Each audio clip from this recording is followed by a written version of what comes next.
Bonjour à tous, aujourd'hui petit exercice sur le second degré. On va considérer deux fonctions f et g, définies par leur expression. Ici, l'une est une fonction affine, donc définie sur R par f de x égale 1 tiers de x moins 2 tiers, et ensuite la fonction inverse, définie sur R étoile, par donc g de x égale 1 sur x. Objectif de l'exercice, c'est de trouver les valeurs des abscisses des points d'intersection de ces deux courbes. Et on va regarder justement à la calculatrice comment on peut conjecturer le nombre de solutions et quelles sont justement les abscisses de ces points d'intersection. Et on fera ça sur les calculatrices, donc Casio, Texas et Numworks pour tout le monde. Voilà, donc on est parti tout de suite. Comment essayer justement de faire des conjectures en utilisant les calculatrices. Alors je vous propose de commencer, on va commencer ici dans l'ordre alphabétique par la Casio. Pour commencer, on va aller dans le menu graphe et on va aller tracer ici donc les deux courbes. Donc je rentre dans Y1 l'expression de F, dans Y de l'expression de G, et je vais tracer, donc je mets Draw, et ici les deux courbes apparaissent. Vous voyez qu'ici, ces deux courbes, eh bien, elles semblent se couper à deux endroits, ici dans deux points, dont les abscisses. Alors là, je vois -1 et 3. Si vous voulez être un petit peu plus précis, on peut, on utilise ce qu'on appelle la trace ici. Vous allez mettre ici la croix à près de l'endroit d'intersection, ça peut vous aider comme ça sans aller faire des choses compliquées. Donc là, ça semble donc un -1, et vous pouvez faire aussi 3. Alors, il y a d'autres façons de faire, vous pouvez aussi utiliser le menu de solver graphique, ici, G-Solve, vous appuyez sur F5, et vous mettez ici intersection. Et donc vous indiquez la courbe ici, rouge, et ensuite, ben voilà, c'est déjà fait, pardon, et ensuite le deuxième point d'intersection, il y va tout de suite, vous voyez. On a d'abscisse 3 et l'autre d'abscisse -1. Vous voyez, très rapide. Pour ceux qui ont du mal à cadrer, n'oubliez pas, vous pouvez régler la fenêtre en allant ici au-dessus de F3, dans Windows. Vous réglez ici les valeurs minimales de X et les valeurs minimales et maximales de Y. Quand vous n'avez pas envie de perdre trop de temps, vous pouvez aller ici, par exemple, appuyer sur Standard. En appuyant sur F3, vous avez un repère cadré -10, 10. Ça donne ceci. Vous voyez, voilà. Toujours pratique. Alors après, si vous voulez zoomer, eh bien, moi, je vous conseille d'aller comme ça, changer les valeurs de X. Vous pouvez par exemple mettre -5, 5. Et vous allez changer les valeurs de Y en fonction de la situation. Donc voilà comment on peut faire ces conjectures graphiques avec une Casio. Vous voyez, c'est quand même très très pratique et très rapide.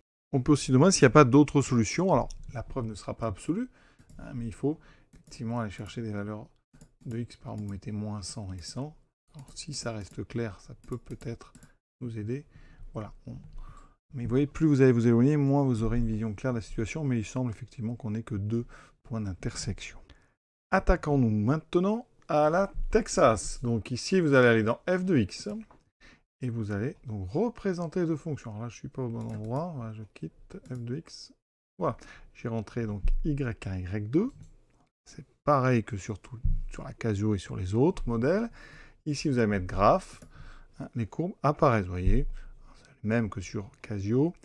Alors, si vous avez un problème avec la fenêtre, eh bien, vous appuyez sur fenêtre et vous réglez ici x min, x max, y min, y max. Aucun problème. Si vous voulez avoir les valeurs un peu plus précises des intersections, vous allez dans trace. Alors, vous voyez, il y a marqué trace ici.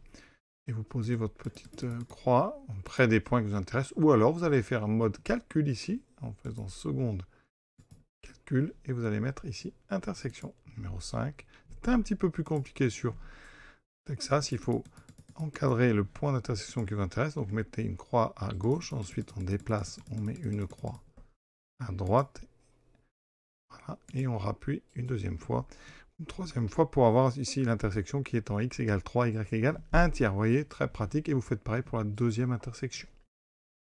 On termine cette première question par un Numworks, vous allez dans le menu fonction, ici vous en rentrez vos deux expressions, f et g, et vous allez dans, donc ici, graphique. Voilà. C'est très très rapide, vous mettez graphique. Ici apparaissent les graphiques avec les points d'intersection. Si vous voulez donc faire des calculs, ou aller plus précis, eh bien vous appuyez ici sur OK, et vous allez dans calculer. Et ici vous allez avoir intersection. Vous mettez intersection, vous validez, et vous voyez que la petit point rouge s'est mis sur x égale -1. Ensuite, vous rappuyez vers la droite et deuxième intersection. Voilà. Vous voyez, c'est très simple pour chacun des trois modèles. Deuxième question maintenant, détermination algébrique de ces abscisses de points d'intersection. Alors, pour pour faire ça, on va résoudre une équation. On doit résoudre f de x égale g de x. Donc on doit résoudre f de x égale g de x. Les courbes CF et CG se coupent. Quand pour un même x, on a la même ordonnée, c'est-à-dire qu'on a la même image par les fonctions f et g. Donc on résout f de x égale g de x. Alors f de x égale g de x, ça équivaut donc à 1 tiers de x moins 2 tiers égale à 1 sur x. Comment résoudre ça? Alors, il y a deux écoles. La première, ça va être de faire un produit en croix. Quand on a a sur b égale c sur d avec b et d différents de 0, eh bien, ça équivaut à a fois d égale b fois c. Donc ici, eh bien, on peut multiplier en fait par x en haut à gauche et multiplier par 3 en haut à droite. D'accord? Ça veut dire qu'ici, c'est comme si j'avais écrit x moins 2 sur 3 égale 1 sur x. Et donc, je fais un produit en croix. X et 3 sont différents de 0. D'accord? Puisqu'on est sur R étoile, x est différent de 0, parce que la fonction g est définie sur R étoile. Donc ici, on fait un produit en croix. On a donc x moins 2 fois x égale à 3 fois 1. On peut multiplier par 3 puisque 3 est non nul. Donc 3 fois 1, ça fait 3. Et on obtient ici une équation. On développe x carré moins 2x. On enlève 3 des deux côtés égale 0. Et vous obtenez ici une équation du second degré. Vous voyez, simple. On a multiplié donc des deux côtés par x qui était non nul. On a multiplié par 3 qui est non nul. Et on obtient ceci. Et là, eh bien, c'est une équation du second degré. Les coefficients a égale 1, b égale moins 2, c égale moins 3. On calcule le discriminant. Donc b carré moins 4ac, on ne se dépêche pas, c'est inutile ici. On obtient donc 4, moins fois moins plus, 3 fois 4, 12, ce qui donne 16. Donc on a deux solutions.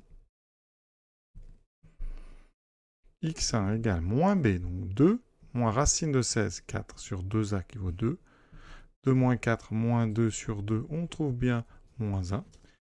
Et x2, 2 plus 4 sur 2, ce qui fait 6 sur 2, ça fait 3.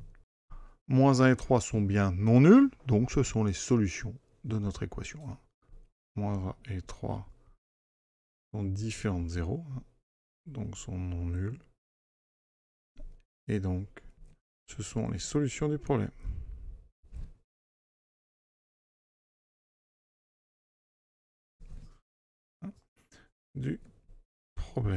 Donc, conclusion, eh bien, CF et CG se coupent en deux points uniquement d'abscisse moins 1 et 3. Et ça confirme vraiment ce qu'on avait conjecturé avec les calculatrices. Deuxième méthode, on va se ramener un second membre nul. C'est-à-dire qu'ici, je vais tout mettre à gauche. On ne va pas faire de multiplication, on va 1 tiers de x, moins 2 tiers, moins 1 sur x égale 0. Et on va mettre au même dénominateur. C'est-à-dire qu'on va tout mettre sur x. Donc, ça nécessite de multiplier chaque terme par x. Donc ici, on va faire fois x en haut, et donc forcément fois x en bas. On peut parce que x est non nul, encore une fois. Ici, on multiplie en haut et en bas. Ici, on a déjà x. Donc, quant au même dénominateur, ici, on a x. Et on a donc en haut, donc, alors on a des tiers, donc si on met au même dénominateur ici, il me faut aussi un tiers, donc je multiplie par contre la dernière par 3 en haut et en bas, et j'obtiens ici, donc x carré moins 2x moins 3 sur 3x égale 0, mise au même dénominateur. On arrive sur une fraction, enfin plutôt un quotient qui est nul, et un quotient, eh bien il est nul si et seulement si, tout d'abord, le dénominateur, lui, n'a pas le droit d'être égal à 0. Et en même temps, le numérateur doit être nul. Et vous voyez qu'on arrive exactement comme tout à l'heure à x carré moins 2x moins 3 égale 0. Et en même temps, 3x différent de 0. Eh bien ça équivaut, comme 3 n'est pas nul, à x différent de 0. Donc on est revenu en fait ici à la même chose. De toute façon, d'après le texte, x ne peut pas être égal à 0. Donc on revient à notre x carré moins 2x moins 3 égale à 0, en se rappelant bien sûr qu'on ne peut pas avoir 0 comme solution. Donc à vous de choisir quelle méthode vous préférez, soit le produit en croix, la plus rapide des deux, qui s'adaptera assez simplement quand on a des équations, et la méthode, donc ici, de la deuxième méthode, avec une fraction, avec un quotient, qui a l'avantage de s'adapter aussi aux problèmes avec des inéquations. Il faudra faire attention, la méthode numéro 1, avec le produit en croix et la multiplication par x, ne marche pas quand on résout des inéquations, il faudra s'en méfier. Donc, la méthode 2 est plus générale. Elle nécessite par contre une mise au même dénominateur. Voilà, donc à vous vraiment de faire votre chemin dans tout ça. Voilà, j'espère que ça vous a permis de comprendre. À très bientôt.